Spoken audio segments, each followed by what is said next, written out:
Oh, I was wondering how that was gonna go. Lately,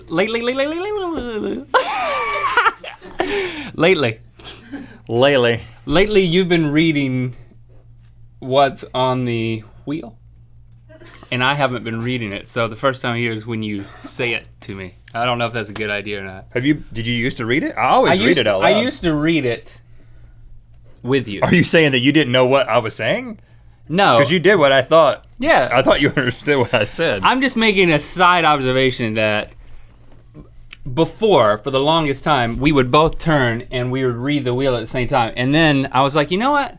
I'm just gonna let Rhett read the wheel. And because he's gonna sit here and I'm gonna relax. I'm just gonna take in, I'm gonna hear it from you. How do you feel about that? I feel great. I just wanted to acknowledge, I appreciate the fact that you do that. You're welcome. Yeah, so I've got some shark facts because... Do you think they're sharked out at this point? No, you can't be. It was Shark Month, maybe. They've done Shark Week since the 80s, right? 1987. It's crazy. You know how I know that? Because the promo while you're watching Shark Week says, something, something, something, since 1987. I don't remember what the something is. I have never experienced Shark Week. Yeah, because you've never had cable. I know, it's... sad. Well, it's a commentary on AdSense. It's a commentary on AdSense. If I were making more money, I could justify getting cable. I just can't do it to myself. I just can't justify it. Well, I was watching it, and... Because you justified it. Yeah. That's not why. I don't have cable because of Shark Week. I have cable because... You want me to tell you why I have cable? Hey, Rhett, why do you have cable? I have cable because you have to have cable to get ESPN, and you have to have ESPN to get ESPN 360 or Watch 360. Watch ESPN, which is the app which lets you watch college sports, which lets you watch NC State sports. It's the only way I can actually see NC State play football and basketball. Which is a slow death. Yeah. Okay. Which is just torture. So, all right, speaking of torture, so what is the But one of the benefits of that fear? is Shark Week. Yeah, and so interestingly enough, I knew some of the facts that I didn't want to give the right answers because I don't want to show you up on the show. No, I wanted to give funny answers, not real answers. I knew some of those because they've talked about a few of these sharks on Shark Week. They talked about that. You could have used like a shark analogy there, like I didn't want to swallow your nails, or I didn't want to take a bite out of your side. But they did a show where they went through the 10 deadliest sharks, like sharks that you should be afraid of in order of like how likely it is that you might get bitten by one in a lethal way. Yes. And they got down to... Wait, what? As opposed to like in a not lethal way? Well, like for instance, it is very, very, very common to get bitten by a shark off of the coast of Florida, but no one ever dies because they're getting bit by blacktip sharks that just think that your feet or your hands are a fish, and they bite it, and you bleed, and this happens to like 30 people a year at this one beach in Florida. So you should be afraid of that shark. You should be afraid of that shark, but it's not going to kill you, so they gave it like number 9. But you should be afraid of it, so it's on the list. But it was like the ones you should really be afraid of are the ones that, if you get attacked by this shark... You're saying great white is not number 1, even though that's the scariest shark. It's which one should you actually be the most scared of? Is great white number 1?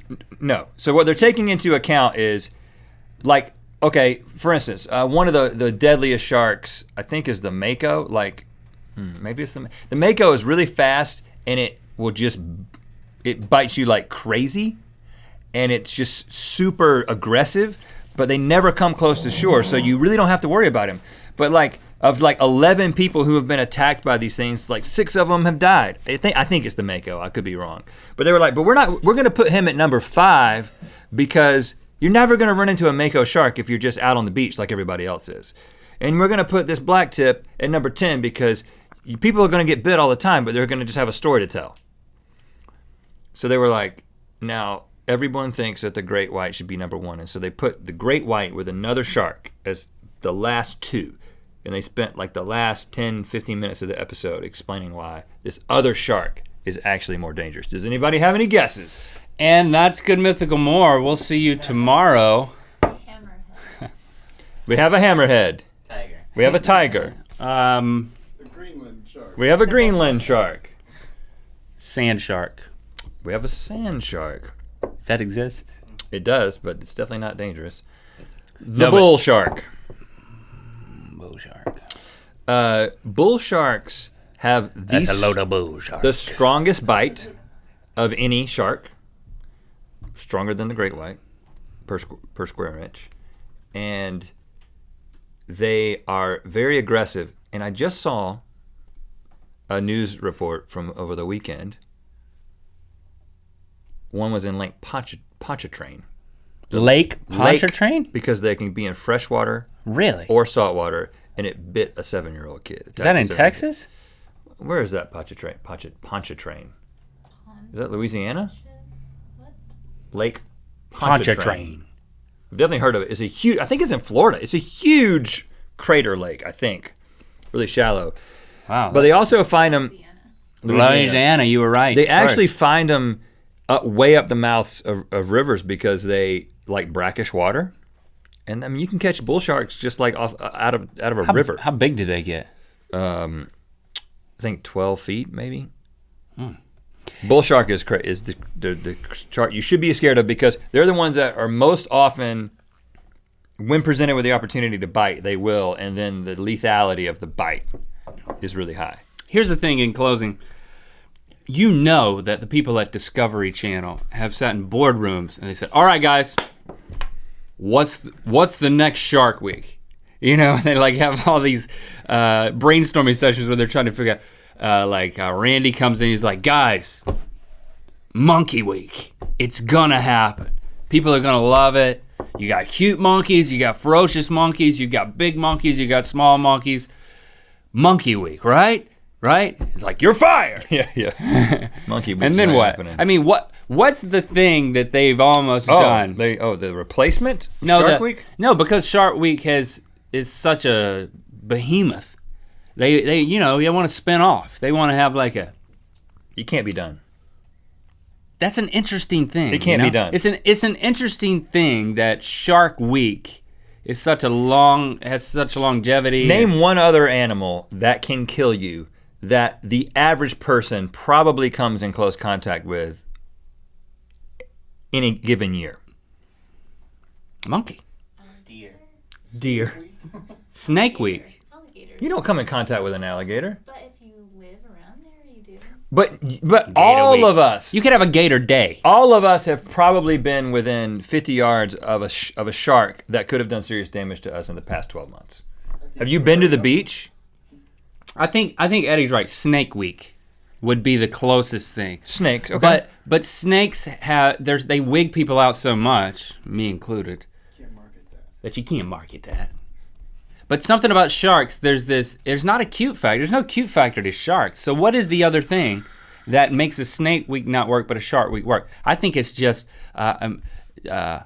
Water week? Yeah, people who don't even like if snakes were all in the water, it could work because water footage. It's the People like the beach. association with the destination. And That's why Jaws was the so popular. Yep. Because people were like, this is what we do. This is our vacation. But people aren't like, their vacation, you're around snakes anytime you go into the wilderness, right? But it's just not the same. And they're small. They're not like 20 feet and can swallow you whole. I mean, I guess actually they are sometimes, like an anaconda. But you're not in a bathing suit. Right. And you're not on vacation. When you get bitten by a snake, you're usually in the act of doing something. You're like, oh yeah, yep. I was camping. I was trimming the verge. But when you're like, I was surfing, or I was in the middle of this amazing thing, the peak of my vacation, and then I got my foot bitten off. Snorkeling. Yeah, I mean, it does make sense when you think about it because you're in their environment. The surfer girl with one arm. Yeah, right.